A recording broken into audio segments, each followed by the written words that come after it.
The main thing you've got to remember is that when you started this business, you gave yourself a lot of freedom to fail. You want to allow your team the same freedom. Now, once you do this, once you step out of the limelight, give them the opportunity to step in, they're going to need you less and less. And so now you're just a cheerleader. You're a cheerleader. You're constantly repainting the vision over and over and over again in their minds and in their hearts, and telling them why we're doing what we're doing. And then you're constantly checking yourself as a leader. Am I somebody worth following? What do I need to change? What's holding me back? Is it my fears? Is it my shortness? Is it my pride? Constantly just being self-aware. And as you do that, you're going to find that your company's going to grow, and it's going to grow without you. You can go on vacation for a couple of months and come back and it's still doing great, and maybe even better than you left it. Another great guest lined up for you today. He is the CEO and founder of Power Selling Pros. They work with your customer service reps, your dispatchers, anybody that's taking care of the client relationship, helps coach them, train them, and just make sure that they're doing amazing for both your team and your customers. And today we're going to be talking about one of the biggest myths that I think every entrepreneur has had at some point in their business. He is a best-selling author of 2, now soon to be 3 books. His new book's coming out, Something to Give, the journey to becoming a leader worth following, and just a wealth of knowledge here. Lots of stuff packed into this episode. So make sure you're ready to take some notes, some great information here for both you and your team. I want to welcome to today's show, Brigham Dickinson. Hey, Brigham, welcome to the show. I'm so excited to have you here today. Thanks for having me, Ryan. We got to chat a little bit before we started recording, and I think that our philosophies align on a lot of things. But one thing that I want you to bring up is this myth that so many entrepreneurs have about their people. And you've got one that's very near and dear to my heart. Share it with us. What is this myth? Well, it's simple. We believe as business owners that nobody can do it better than us. Well, it's true, isn't it? No. It's not true. Not at all. Not at all. Okay. Yeah, the hope is that they do it better than you. Yeah. Because you don't want to do this for the rest of your life, do you? This is true. Did we really create a job for ourselves? I mean, do we live to work? Is that what we're all about? I mean, I think some people have. Yeah, I really do. The difficulty there is as you get old, you get tired, you get grumpy, and then you realize this isn't what I wanted. And then next thing you know, you're losing it. Yeah. Everything you've worked for, everything you've built, you begin to lose it. There certainly is a shelf life to your drive and everything. See, the thing is when we first get into this thing called business for ourselves, we're doing it because we don't want to have to answer to anybody, even though when we have clients, we're answering to people. Yeah. If we want to have a successful business, we're going to be answering to people. And then it's just a matter of constantly proving ourselves. Prove. And when you start your own business, oh my gosh, I mean, when I first started my business, if I wasn't working, I was sleeping. Yeah. Every time I went to an event, in fact, in the beginning, I was at every event you could possibly think of. I was there, right? In fact, there'd be contractors that I worked with who were like, "Oh my gosh, Brigham, you're everywhere, man. You're at every event. This is crazy." Yeah. The sad side of that is that, my girls were like, "Dad, you're never home." 5 years of my life, I can't get back where everybody paid for that. So why do you want to continue to do that? I mean, that's just silly. So there's good reasons, right? Good reasons for not wanting to do that rest of your life. But there's also important reasons, whereas you've got a team of individuals that are doing things. And in the beginning, it's as if they're watching your every move. Like, okay, when's the hero going to step in and fix this one? When's the hero going to step in and fix that one? And it kind of gives you that, nice little dopamine drip because I'm the hero. I go in and I save the day and I fix everything. Well, the problem with that is that it's going to exhaust you. And as soon as you're done making enough money, you're going to find yourself getting more and more lazy. You're going to have less and less drive. And the company's going to hurt because of it. Once you start making your $1 million, right? You're writing yourself a check for $100,000 a month or what have you. Your drive isn't what it used to be. Why? Because the thing that got you into this in the first place isn't necessarily a driver anymore. I'll give you a quick example of that. Mm-hmm. When I first had this idea to start a business called Power Selling Pros, I did it because my youngest son, who's now 15, he has autism, still nonverbal to this day. But we caught it when he was 18 months old. We went to this place called Autism Journeys. And the gal there, she was great. She was super nice. And she said, you're lucky because you caught it early. You might be able to give him a chance in normal life. All he needs is ABA therapy and speech therapy and this therapy and that therapy, and all for the low price of $3,500 a month. Now, I realized in that moment, there's no job that's going to pay me enough to keep a roof over our heads, food on the table, and pay for my son's autism. Mm-hmm. So I had to do this thing that I wanted to do, but never had the motivation. You see that drive that's there? Yeah. Boom. Okay. I need money, right? I need to give my son a chance at normal life. And this is better. This business idea is better than me robbing a bank. Yeah. And so that drive was there until, the business grew, right? It's doing really well. And, it's great.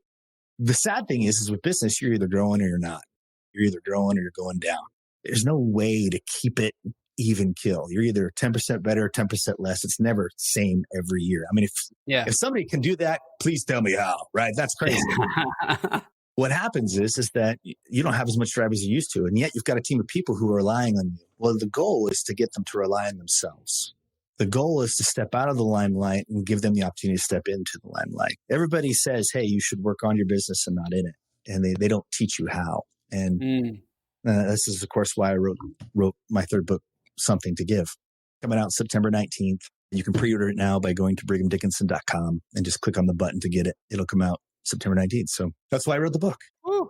Awesome. Yeah. And you were talking about how these owners, once they get to that $100,000 a month, then they kind of get lazy. They're not quite sure where they fit in, everything else. And I will tell you, I know a lot of guys that never even get there. And they just keep grinding it out, thinking, hey, you know what? I'm going to go into business because it's going to give me more time. It's going to give me more money. It's going to give me these freedoms that I want. They never get there because they can't let go. They're white knuckling everything the entire way. One of the reasons that I started my business and got into this is because I believe that the number one way to get out of that cycle where you create for yourself this endless job is to start pouring into your people and start hiring great people that actually care more than you do. So I'm 100% on board with what you said, that these people are going to care. You're going to make it so they rely on themselves, not relying on you. I can't tell you how many times I've talked to an entrepreneur and he's like, I'm ready to exit the business. And I'm like, great. He's like, but I can't get a valuation over a couple $100,000 because I am the business. And they're buying a list. They're buying assets at that point. And he's like, I need more than that. And I was like, well, it's going to take some time. How much time you have? And a lot of these guys, they get there, they wake up in their mid 60s and they say, I'm ready to sell. And they got nothing to sell because they never stopped relying on themselves and started relying on their people. Wow. Well, we need to help them with that. Absolutely. Let me give these guys that can relate to this, right, that are tuning in right now in this moment. If you don't mind, let me just give them a few things that they can do. It's all yours. Even before they get the book. Does that sound all right? Yeah. Okay. So, that vision thing that everybody talks about, you got to have a vision. Okay. What's that vision? Okay. Mm-hmm. A vision consists of three things. And guess what? You've got to have it. You have to have it because your team, each one of your employees needs to know why they're doing what they're doing. And they need to absolutely believe in that thing that they're doing. And that obviously that thing that they're doing needs to be bigger than anybody else. It's got to be more than a box you put in the backyard or on the roof or what have you. You look at a company such as, Amazon or Zappos. They don't believe they're delivering shoes. They believe they're delivering happiness, and they drink that Kool-Aid. So if you can do that for shoes, guess what? We can do it for a product that is, in some cases, extremely vital. If it's really hot outside or really cold outside, people actually die when it's too cold. They die when it's too hot. Mm-hmm. And so we should be able to have some sort of something that's bigger than any one individual. So they need to believe in that. And they also need to believe in you as an individual. In order for you to be a leader, you've got to have followers. And so you've got to take a look in the mirror and ask yourself, how good of a leader are you? Are you somebody that's worth following? Do you want anybody following you? They need both of those things. They need to believe in what they're doing, and they need to believe in you as a leader. So you've got to be working on those things. And so as far as vision goes, you've got to have a purpose. You got to have a reason why you're in business. You got to have a tangible goal, a specific mission that you can achieve in 3 years or less. And you got to have a set of core values. And the cool thing about Power Selling Pros is we have a set of core values built in. And the same set of core values that are permeated throughout all three of my books, as well as everything that we teach. it just got to the point where I realized that contractors likely were not going to create their own set of core values, and that's fine. Use ours until you figure out your own. So that's what a vision consists of: purpose, mission, and a set of core values. So you have to have that in place. That way you have a team that feels good about you and they feel good about what they're doing. And then after that, you want to just meet them where they are. Ask them, sit down with them one-on-one, right? If they work in the office, meet them in the office one-on-one and say, hey, where do you see yourself with this company in 3 years? Because guess what? Sometimes they'll say, I don't see myself with this company in 3 years. And what an amazing opportunity that is to resell them and find out what their vision is and then try and map out their visions to also fit your vision, get aligned, get on the same page, and maybe you can keep them a little bit longer. And that's the goal, is to keep them as long as you can, especially if they're super talented. You might need to do some ride-alongs with technicians and comfort advisors. Why? Because you want to meet them where they are, where they feel most comfortable, and then ask them the same question. Hey, where do you plan on being in the next 3 years, right? Mm-hmm. What do you want to do? Let's find out. And then what we'll do is we'll find out exactly where they want to go. Okay, now that we realize what every member on our team, where they want to go, right? What they want to do with their lives, then you sit down and write down everything you do on a day-to-day basis. And then put each one of those to-do items on a sticky and then throw it on your wall in the office. And do not let that sticky off the wall until you've delegated it to somebody. Okay. Now, I will allow you to pick one sticky off of that wall and keep it. That's yours. Okay. You can do that. But all the rest, your goal is to delegate. Now, usually when I tell people to do that, they take like 3 to 5 off the wall, but that's fine. 3 to 5 is great. If you gave them 3 to 5, they take 10 to 12. That's why you got it. See, hey, you've done this before. So once you do that, then you begin to delegate each of these items off. Now, the main thing you've got to remember is that when you started this business, you gave yourself a lot of freedom to fail. You want to allow your team the same freedom. Now, once you do this, once you step out of the limelight, give them the opportunity to step in, they're going to need you less and less. And so now you're just a cheerleader. You're a cheerleader. You're constantly repainting the vision over and over and over again in their minds and in their hearts, and telling them why we're doing what we're doing. And then you're constantly checking yourself as a leader. Am I somebody worth following? What do I need to change? What's holding me back? Is it my fears? Is it my shortness? Is it my pride? Constantly just being self-aware. And as you do that, you're going to find that your company's going to grow, and it's going to grow without you. You can go on vacation for a couple of months and come back and it's still doing great and maybe even better than you left it. And that's how you do it. It's that simple. 3 easy steps.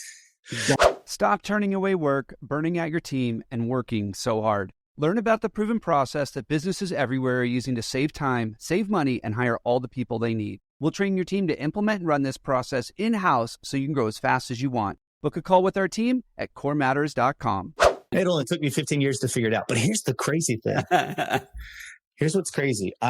18 months ago, I bought a company called AthleCare. It's a post-workout recovery company. So as soon as you're done with your workout, you go in and you get your body worked on and you get stretched out and compression boots and scraping, cupping, whole 9 yards, right? Well, I bought this company, went in and immediately started fast forwarding all the things that I learned over 15 years. And I was able to essentially build the same process where a company works by itself in 18 months as opposed to 15 years. So the second time around, once I figured out what to do, it was a whole lot easier for me. Yeah. I'm not going to be the guy massaging somebody's sore ankle. Not happening, right? I actually did it for me. So like when I'm done with my workout, you can take care of me. Sure. And now we've got 2 locations. Wow. And it's running by itself. Wow. So it works. It really does. It's just a matter of transitioning your mindset from I've got to prove myself, which is what you do in the beginning, to actually you've got to give of yourself. You've got to give of yourself to your team, to your people, and teach them up, coach them up. Yeah. And let them take the lead. They have ambitions. They have desires. They want to go places. They want to grow. And you have the opportunity to give them that inside your organization. It's amazing how much you can accomplish by just investing in the person and not in the job. Yes. And that's what I heard you say, is you go on that ride along, you talk about where they want to be in 3 years. And I would guess that they might say, hey, I want to start a nonprofit, or I want to go back to school, or I want to do this. And you'd be there to support them. And if they tell you, hey, I'm not going to be here in 3 years, I can just picture having that conversation of, great, how do we make this the next 3 years? How do we make this the best 3 years for you? You get the best out of them over the next 3 years. They're going to leave anyways. And you know what? Totally right. If you pour into them over the next 3 years, they might go, hey, I don't think there's another company on the planet that's going to invest in me like this. I ain't going anywhere. Ding, ding, ding. Or they go and they come back 3 months later realizing that. Yeah. And that happens to me. That's happened to me more than once where they come back. That's so awesome. And it doesn't sound like this is anything hard to do. Well, it's simple to understand. What's hard is letting go. Letting go and let them do it. Let them do it. Give them the same freedom to fail that you've given yourself. And they're going to learn a whole lot faster because you're there coaching them every step of the way. You see, you didn't have you. Yeah. And if you're really that good, you should be good enough to teach somebody else how to do what you do. And I think that's a key part right there too, is making sure that you get this stuff out of your head. And so you can give it to other people. This is my opinion. I think the reason that this myth exists, that no one's going to care, no one's going to do it as well as me, is because I don't teach them how to do it the way I want it done. Yeah. I say, here's what I want, go figure it out, instead of sitting down and saying, no, here's how we would do this. Here's what the process looks like. Here's the step-by-step how I want it done. And when you do it this way, you're going to get the results I want every single time. And we don't take the time to share that with our people. And that's where the challenge comes in. Exactly. Because we're so busy working in it, we can't work on it. Yeah. Wow. So I wrote down some things here. I mean, this vision is 3 things. It was purpose, mission, and vision. That was the 3 things. Giving them that why, something to believe in, something bigger than themselves, and then actually becoming the leader that they want to follow. I heard that as well. Yeah. They need to believe in you. That seems like a heavy lift, is becoming that leader they want to follow. You got any recommendations or maybe 2 little tips that you could share that would help us with that, becoming a better leader? It is absolutely about self-awareness, recognizing within yourself things that need to change. Here's what I'm going to say. When people hear the word meekness, what they hear is weakness. And it's crazy that society has taken on that definition for meekness because it's just not true. Martin Luther King, Gandhi, Jesus Christ, all meek, all leaders. Yeah. And you don't want to confuse meekness with humility. Humility is kind of an internal thing. You know, it's about you, whereas meekness is how you approach others. And so here's what I mean by that. When somebody gives you feedback, it could be a spouse, it could be your child, it could be your employees, it could be a neighbor. When somebody gives you feedback, the first thing you want to do is ask yourself if there's any part of that that is true. That is meekness. Okay, so when you do that, you are exercising meekness. And that's step 1. Step 2, if there is anything, any shred of truth in reference to the feedback that you were given, the first thing you need to do is take responsibility and then approach that individual and say, hey, I agree with you. All right. There have been some circumstances where X and X happened and I behaved this way. And you're right. I was wrong. Yeah. When you do this for your team, what you're doing is you're essentially showing them by your example, by your own meekness, that you can take responsibility for your actions. And when you do that by example, you will show them a leader worth following. So much knowledge and just guidance in that. And I love the examples that you gave. And you're right. You know, the first time you said meekness, I heard weakness until you said it again. I think that's just, they sound so close, but that's where our mind goes. And I've heard teachings on this before about meek does not mean weak. That's right. Like for whatever reason, that's the reference that we get either through culture, society, you know, whatever it is. It's just that element of just submitting to the truth and the responsibility and everything else. And that's so powerful. That's some great stuff. One last question before we wrap up. If I'm that leader, or if I've struggled to be that leader that people give me that feedback, what's something I can do to start getting it? Because I know a lot of people that are like, I just wish people would tell me how they feel or what's going on. I'm like, they're scared to death of you because of what you did to Jimmy last time he spoke up. How do you make that transition? Well, it's not easy to do, but the more you show an ability to take responsibility, the easier it's going to be for people to give you feedback. And you know what, Ryan? I'm not above reproach. You know, I've got things that I need to continue to fix. The first step is to recognize where you went wrong. If you could do that, right? My bad. This happened. My bad. It'll change everything. It'll change everything with your team. Little by little, you'll gain more and more trust and they'll share more and more with you. And look, it's a process, right? It's a journey. It's a journey. And you just got to recognize the journey for what it is and keep taking responsibility, because I promise the more you do that, the more your team will respect you. Yeah, it didn't get broken overnight. It's not going to get fixed overnight. That's right. That's right. Got it. Well, hey, Brigham, this was amazing. You got the book coming out, brighamdickinson.com. That's right. And Power Selling Pros is the company. That's actually how we met, is through that company. If people want to learn more, how can they learn more about Power Selling Pros and being able to have someone actually coach and guide their team using these same principles, being able to leverage your expertise and be able to do that? I'm glad you asked. You see, when we go to events, contractors learn a ton of things that they have to do at those events. And they've got a list, right? A mile long of all the stuff that they've got to do, stuff that they'll never do, right? And we know that, which is why our objective with Power Selling Pros is to actually take a vital responsibility off your plate. And that vital responsibility is that we've got to make sure that your technician or your comfort advisor, your representative that's going out to the customer's home, is the only one, the only company going out to the home. So in other words, you're 911 and there's no 912, help is on the way. Okay. The last thing you want is to put your technician or your comfort advisor in a situation where they are one of many bids, where they are simply a number. And so your objective, your goal is to make sure you're the only one that goes out to that home. And what we do is we teach your call center. We coach them one-on-one twice a month using their own phone calls. We've been doing this for the last 15 years. We have over 1,000 trainees in our program.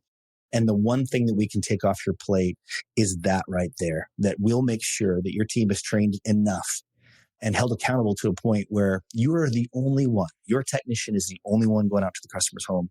Your comfort advisor is the only one that is taking care of that customer.